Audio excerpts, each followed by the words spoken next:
Have you ever felt frustrated trying to learn new English vocabulary? You write them down, repeat them, even sing them sometimes, but they just vanish from your memory. Well, you are not alone. Let me tell you a story that will completely change how you think about English vocabulary forever. Stay with me till the end because at the end you will learn the secret that turned one girl's struggle into success and it can work for you too. Hi, I'm Rupali Maske. Welcome and welcome back to our channel. I'm here to help you speak English with confidence. And if you are ready to take your English skills to the next level, make sure to hit that like button and subscribe to channel. Let's dive into the story.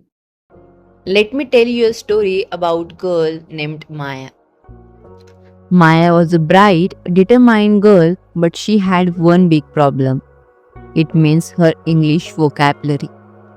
Every day she had sit with her notebook, writing words like generous, elaborate, and determined over and over again. She tried flashcards, reading aloud, and even making lists, but nothing worked. It was as if the words slipped away the moment she stopped looking at them. One afternoon, after another failed attempt, Maya sighed in frustration. Why is this so hard? She muttered to herself. Just then, her grandmother walked in, holding a tray of tea and snacks. What's wrong, dear? Her grandmother asked kindly. Maya groaned. I'm trying to learn new words, but I just can't remember them. It's like my brain doesn't want to cooperate. Her grandmother chuckled softly. Oh Maya, you are going about it all wrong, she said, sitting beside her. You can't just force words into your head like that. Words aren't just letters on a page, they are alive. You have to make them your friends. Maya looked puzzled. Friends? What do you mean? Her grandmother smiled. Let me show you.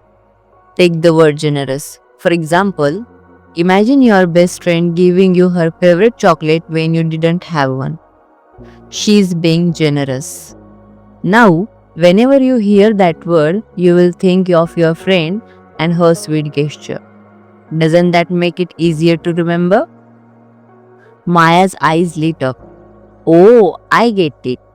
So instead of just memorizing the word, I connect it to a real life story or situation.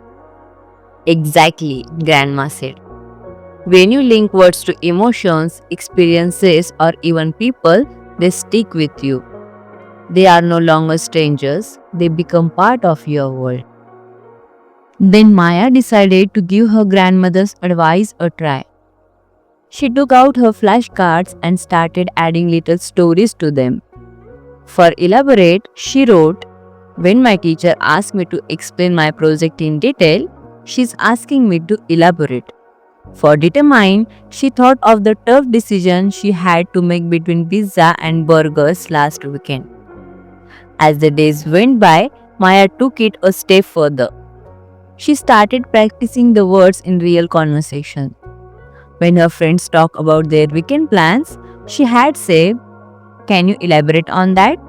Or when her mom asked her what she wanted for dinner, she had joked, I need to determine whether I want dal or pasta. And friends, guess what? It worked.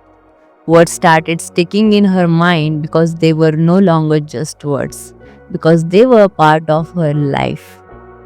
One day in class, Maya's teacher asked, can someone use generous in a sentence? Maya raised her hand confidently and said, my friend was generous when she shared her lunch with me. Her teacher beamed and said, that's a perfect example, Maya. Maya felt proud, but more importantly, she felt confident. She realized that learning vocabulary isn't about cramming, it's about living the words. So, friends, isn't Maya's story inspiring? And you can do what exactly she did. Here is how. First, turn words into stories. It means think of a real life situation where you had used words.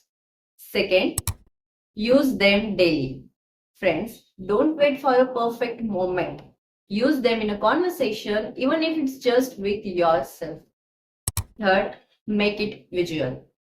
Means imagine a word as a picture or connect it to something you see every day. For example, think of a dog when you hear the word loyal. And last one, repeat with meanings. Like, don't just repeat words, repeat their stories also. So, friends, learning vocabulary doesn't have to be boring. The more fun and personal you make it, the easier it gets.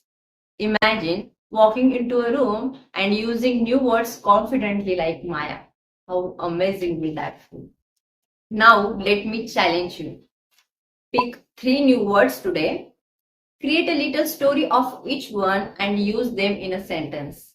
And share your experience with me in the comments because I'd love to hear how it goes. If you enjoyed Maya's story and these tips, don't forget to share, like, and subscribe to our channel for more fun and easy ways to learn English. Keep learning and keep improving with Rupali.